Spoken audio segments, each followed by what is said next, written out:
How can Australia, when we sell uranium to countries like China that signed the NTP, be absolutely sure that some of that doesn't go off for nuclear weapons production? In the case of China, my understanding is that the Australian uranium that is sold does not free up the uranium for weapons purposes, because the Chinese have more than an ample supply of such material. And in fact, informal information suggests that the Chinese have also stopped producing weapons-grade material because they don't need it on the reprocessing side. But they certainly have bombs, but they're a nuclear weapons state. Australia supplies to pretty much all the nuclear weapons states. They've signed the NPT. They were a nuclear weapons state when the NPT was created. So the stricter supply rules apply to non-nuclear weapons states. That's always been Australian nuclear policy. Alison Bronowski. Martine, I was surprised in your comprehensive survey that you didn't at any time mention nuclear waste. While this is an issue for Australia, it's an even bigger issue for many other countries. And while the industry, as I understand it, takes no responsibility for the waste, that remains, as long as that is the case, that remains something for government to do. Now, in your industry, your government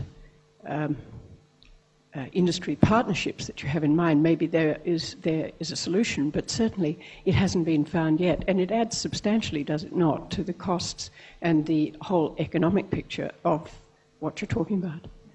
Okay, well, I wanted to keep my remarks to half an hour. I could have spent another 10, 15 minutes talking about some of the other downstream issues such as waste management, but you're right, it is a critical issue. In my meetings in Vienna, we talked about the nuclear waste question, in particular about what role Australia might play in that matter, because, for example, the BHP Principles for Responsible Uranium Stewardship can't stretch as far as waste management because, as you said, that is still the role of governments. There's a lot of work being done on this. There's a lot of work being done on how you might be able to either bury waste in its current condition securely and safely, or transform it into something that makes it less proliferation sensitive and reduces its half-life. All I can say on that matter is that there is a lot of research being done on this. It's research that is supported by Australia. There is also something that we need to face up to, even if we don't like it, which is that we happen to be, certain parts of Australia, this is a characteristic we share with Argentina and China, happen to be geologically the most stable potential repositories for nuclear waste.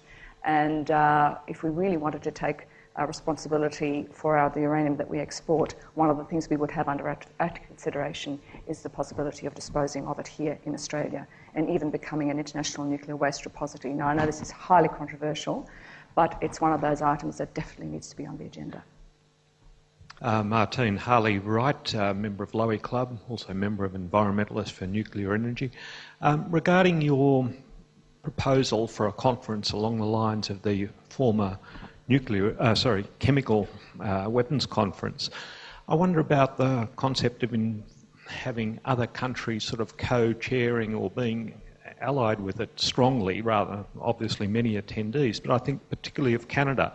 Canada has a strong uranium mining industry and a very strong nuclear reactor industry, and they've got far more experience in the reactor side of things than we have, and other Commonwealth country, and maybe you even think of going somewhere to the east as a sort of a triple hosting or something like that to give it some sort of that, of course, thinking aloud, I've obviously left out America, but I think that might be too provocative for some. So, maybe, I think the middle nation sounds good, but I wonder if Australia should go it alone or incorporate one or two others as co-leaders. I absolutely agree. In fact, I mentioned that, for example, Japan could be a co-chair. Japan obviously has a highly evolved nuclear industry. Canada would be another candidate. This is not an exclusive. This is simply... I usually find when things like this get started, it's better not to have too many players in the game right from the start to make the initial inquiries. But the more people that sign on to it, the more high-profile nuclear countries become a partner in this venture, the more credibility the exercise will have. So I absolutely agree with you. The gentleman just here in the middle. I might say, by the way, that Canada is quite a strong competitor with Australia on uranium exports too, and there's a lot of friendly rivalry that goes on between the two countries, not only on the uranium side. Tomohiro Takahasa, the Nikkei Japanese newspaper. I'm always enjoying the speech. Sometimes I have a nap, I'm sorry.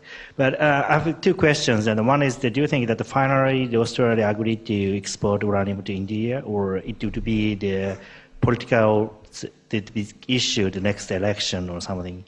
And the second one is in Africa. Africa is one of the most hopeful uranium producer in near future, and many Western companies are going to Africa to develop such uranium development. Do you think that it's good for the Australian government that Australian company goes to there and developing it, or do you think that the Australian government, I'll say, supports such activities? Because under such you can control through the company about such nuclear control policy or something, which those countries in Africa does not have. These are two really, really good questions, and thank you for asking them both. Again, because of the time limit, I couldn't go into them in any detail. On the question of India, look, I really don't know what the Australian government will do. I think it's an open question. I know that most of the people that think about these issues think it is only a matter of time before Australia sells uranium to India. Now, at the moment, there is a strong opposition within the Labor Party to going down that track, and it would take a very brave Prime Minister indeed to countermount that policy.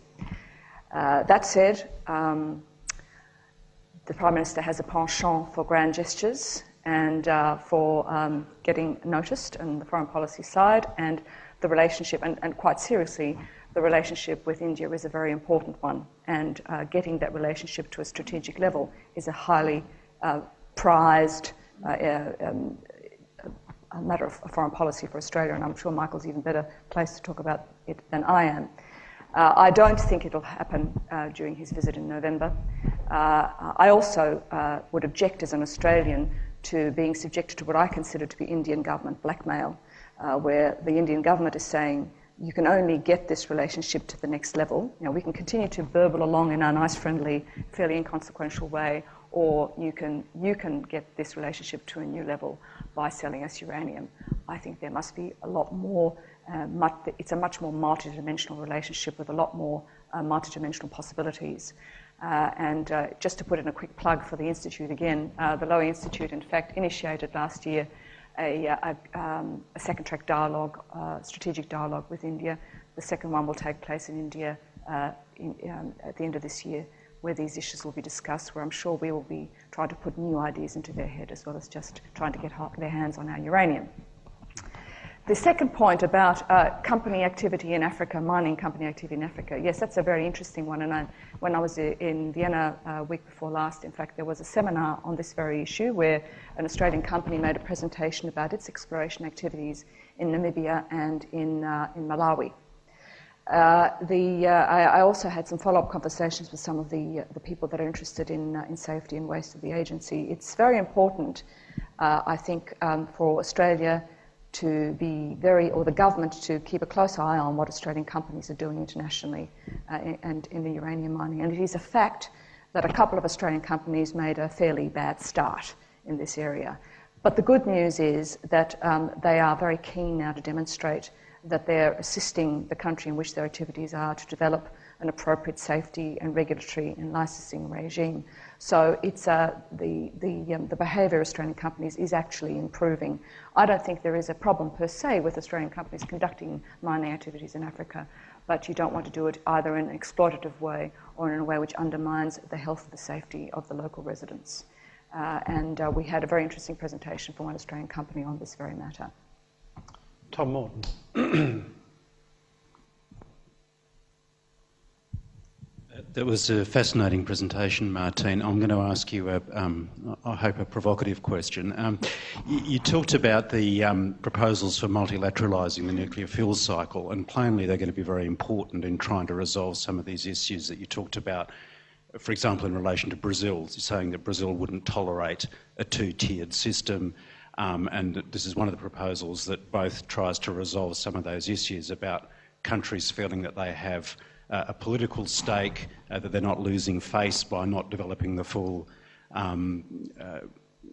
cycle under the NPT themselves, and also resolve some of those issues of collective security, a sense that countries have a security stake or a shared security stake in monitoring a nuclear fuel facility. So my question, or two-part question, first of all, what sort of role might industry play in such a multilateral nuclear fuel facility? And secondly, how would we conceive of one of these in concrete terms in the Middle East, which, as you said, is going to be the hot button area? Could we, for example, conceive of a multilateral nuclear fuel facility in Tehran? We could conceive of anything. That's what we do here at the Institute. We try to think of startling and new ideas. We might not hang on to all of them, but they certainly warrant consideration. Look, taking your last question first, I certainly think it's conceivable if you could be sure that the facility were under appropriate controls and that inspectors would have access when they needed it. Now, I have to say, on current behaviour, I wouldn't put such a facility in Tehran. Well, actually, maybe I would. I mean, Tehran's a big population centre. It's not a bad place to have it. But no, but I think that you would have to be confident that you could rely on the Iranian government not to frustrate international access or to eject a permanent international presence that might be there. This whole idea of a multinational fuel cycle is, as you mentioned, politically very sensitive, and there are, I think at last count, about a dozen different types of proposals for a fuel bank and for a multilateral fuel cycle facility. And there are some which anticipate quite a big role for industry, some sort, or you also some kind of turning into a public company where you can buy shares. So there are a lot of proposals and ideas on the table at the moment that are sort of being worked through painfully. Now, on current indications, political support is still feeble. The fuel cycle idea was put to the Board of Governors in June this year. It was rejected by states because they didn't understand. They said, we don't understand what it means, which is code for, this looks to us just like another attempt of the technology holders to keep the technology for themselves and not wanting to, and to stem our right to access to a piece of technology. My take on this is that you're not going to change the treaty or the rights. You're not going to tackle the thing head on by saying from now on you have to give up in perpetuity your right to develop this technology. What you do is you try to establish sort of a pilot plant or something. You establish a small group of interested countries and you demonstrate its usefulness, and then with the idea of expanding it out further in the future. Now, Brazil, I wanted to make a couple of comments about Brazil because I think Brazil's a really interesting country in this context at the moment. I don't know whether any of you noticed that the Vice President of Brazil announced yesterday that Brazil should develop a nuclear weapon, which I'm sure probably came as startling news even to Lula, and the government quickly, the government, Vice President, there is certainly an association there, but separated itself from his remarks. But it does go, the Brazilian sensitivity on this matter goes to a couple of points. One is it took a long time for the Brazilians and the Argentines to actually become members of the NPT. That was in part because there was, certainly in the planning phase, an idea for a nuclear weapons program. But of course it was mainly aimed at Argentina and vice versa, and that problem kind of disappeared. But the Brazilian Navy continues to want to certainly have nuclear-propelled submarines, and there's strong pressure for them to develop that fuel based on their own enrichment capacity, and they actually have an enrichment program. I don't think that's necessarily a problem because the Brazilian program is already on the drawing board, and provided it's appropriate and under appropriate safeguards, you could close the gate after Brazil. Can't say that, of course, if you're in the Australian government right now, but that's one way in which you could handle the problem. And you could, in fact, establish a multilateral facility in Brazil, for example, for Latin America. So I don't think any of these problems are insuperable, but they have to come in a package that is saleable. I think the two countries that were the most appalled by the NSG decision, even though they went along with it, to exempt India, were the Brazilians and the Argentines, because they said, what was the point of us joining the NPT and taking on all those disciplines when India gets rewarded for staying outside? Now, you can argue about that for a long time, but the demonstration effect of that was really quite difficult and certainly has set back any chances of getting Brazilian, in particular Brazilian support for greater controls on nuclear technology for the time being. But I don't think this is the end of the story. I think with progress being made in other areas, it's quite possible that even the Brazilians would agree to something like that in the future. Martine, John Darwin, thank you for your talk. I just wonder whether you've seen any signs of an alternate strategy. I mean, the wit of man seems to have let this particular cat out of the bag. And of all the things that we've got to deal with in the world, there seems the least inconsistent diplomatically, militarily, commercially than the supply and delivery of nuclear power and the use of nuclear weapons. There seems to be no moral inconsistency across the whole world. Has there ever been a sense in which, from a practical reality, that we say, well, nuclear is now out of the bag. We now, as a country, we can make decisions for ourselves. Wouldn't we be better off to accept the fact that we should use nuclear power as an appropriate issue, and even have nuclear weapons as an alternate strategy, which would be a damn sight cheaper than having half a dozen aeroplanes. And given the number of, we don't stop using motor cars just because a few people die on the roads. You're asking me a domestic question as well as an international question, and I could weasel out of it just on the issue of whether Australia should have nuclear power or not. That's very much a decision for government to make in terms of what works for Australia. I just have a couple of points to make about that. I mentioned in my talk that there are global capacity constraints associated with the nuclear industry, and that is not just lack of heavy, what are they called, forgings and the kind of equipment, but also nuclear technology know-how and expertise. It's a global shortage, so there's a long way to go, including in Australia, for us. If we made the decision tomorrow to have a nuclear power industry, we simply wouldn't be ready. So there are some quite practical considerations that have to be borne in mind about what we do, and we also have to look at how it stacks up against other types of cheaper forms of energy. If the carbon price went high enough, and the Switkowski report makes that quite clear, if the carbon price went high enough, that you would seriously have to look at nuclear energy as an option. You'd have to look at it. You have to discuss it. One of the problems with the debate in Australia is that the minute you actually want to talk about the issue, it quickly sort of carries over into, so Australia wants to start developing nuclear weapons or bomb starter kits or the waste issue, etc. So it's very difficult. And of course, it's also difficult to get bipartisan support. No nuclear industry will even put a toe in the water in this country if they can't be sure that both parties have solid bipartisan support for a nuclear program, and for the matter, all the states support it. Because as you know, there are differing views at federal level and at state level. So I think we're a long way off on that one. Now, as to your question about whether Australia should have a nuclear weapon or not, I think I caused a bit of a scandal, certainly in some arms control circles, when I wrote in a brief that we did for the incoming government, what are the big issues on the table in the nuclear field? And I mentioned that the non-proliferation system was under particular strain, that things were looking a bit wobbly in our own region, and that it was vitally important to shore up that system. And if that system got weaker and weaker, Australian policymakers would have no choice but to confront the question of whether they might need to develop a nuclear weapon. Now, this was not in any way advocating for it. I remain a pro-abolitionist very firmly, but it's an issue that I'm sure is always in the back of the mind. This also relates to the question of extended deterrence.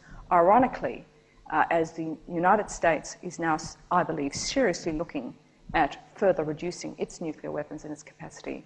And I also think that the US has made the decision, that a number of policymakers in the US believe that the utility of nuclear weapons is significantly declined for them.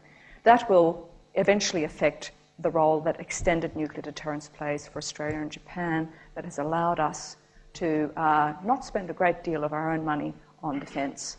Now, with that prospect in sight, there are some very tough questions that not only the Australian government, but other governments like Japanese government will have to face in terms of how much they might need to invest in terms of compensating for that. Now, most of us believe that the American conventional superiority continues to guarantee the value of that extended deterrent without nuclear weapons, but there are others that don't think that at all. So watch this space. I'd like to ask a question that's along the same lines as the theme of the cat out of the bag. And I guess just if we look sort of 20 years or 30 years ahead, and we consider not only the climate change drivers for nuclear power, but also the economics of nuclear power, making it much more attractive to developing countries as well as developed countries as well. And that's probably the major driver behind new power stations at the moment.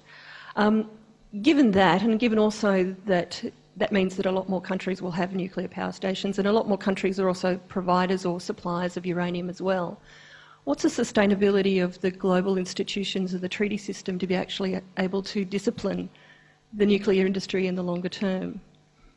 Well, first of all, fact, it's only expected that about 5% of the growth in the nuclear industry will be in new countries by 2030. So most of the growth will happen in countries that already have nuclear power or are nuclear weapon states. So there's time, but you have to start thinking of these things. Have long lead times. You have to start thinking about it now.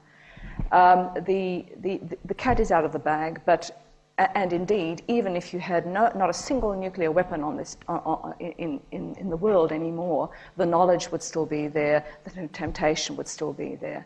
So that argues for a far more effective and coordinated network of controls. You need to strengthen the NPT. You'll probably need to possibly even renegotiate it, or have a nuclear weapons convention or some other international treaty that will be much more explicit about what can and can't be done and who can or cannot do it. And you'll need to have a very strong global network of safeguard safety and security. So the cat is out of the bag. The way you deal with it is not only by providing a level playing field in terms of access, but also strengthening the systems around it. And I can't tell you today whether that will happen, but I think getting the government and industry around the table to talk about it is not a bad start. My question was about waste disposal. I've always had the idea that we dig it up. Why shouldn't we then bury it when they're finished with it and charge them some considerable amount per year to hold it? And we can make money at both ends, a bit of vertical integration. But maybe we own it at the end of, say, 100 years, because maybe it's going to be rocket fuel or something then, who knows, and we'll have it, and we'll sell it to them again, perhaps.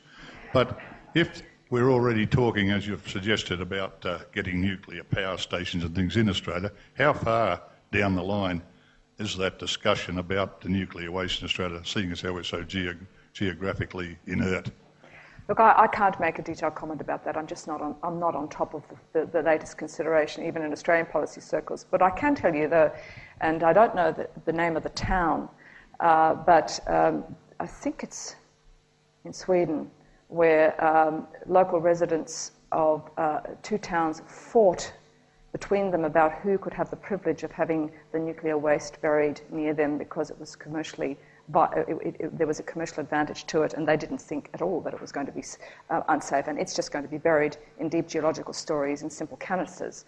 So I don't know whether, and these are the Nordics who are generally well known about their concerns about the environment. So there may be a Nordic example that can be followed there.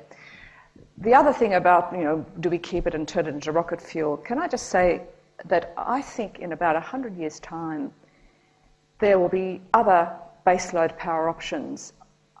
My gut feeling is that nuclear power is a 21st century power, and that in the 22nd century we'll be looking at something quite different, by which stage technology will have caught up and we'll have something that's even cleaner and even safer. Now, I'd say that on the basis of very little knowledge, but just talking to some people who look at these energy things, I think there's a real prospect that we may be looking at something quite different. Now, whether we can afford to hang on for that period of time, given the nasty effects of climate change, which are imminent, I don't know. So there will be other things that will come on stream that will not eliminate nuclear power, but that will ensure that nuclear power can only ever be a part of the nuclear energy mix and not the total.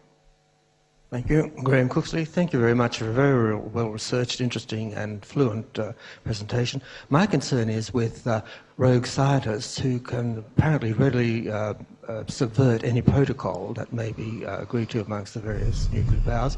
I believe that that Pakistani scientist has recently been released from house arrest, so that would seem a sort of way of subverting these protocols. Has that been taken on board?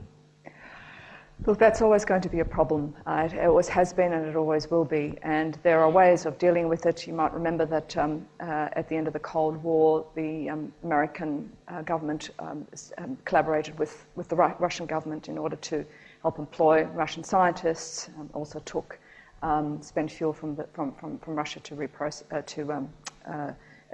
turn it into fuel in the United States. There are arrangements, practical arrangements, that can be made to decrease the incentive that somebody would have for selling nuclear secrets.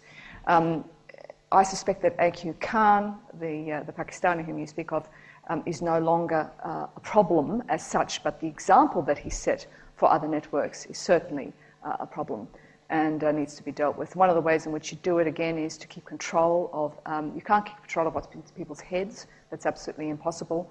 We have a fancy expression for it in the game called intangible technology transfers, which basically means people selling their knowledge and secrets. You can't really control that. What you can control is equipment and materials.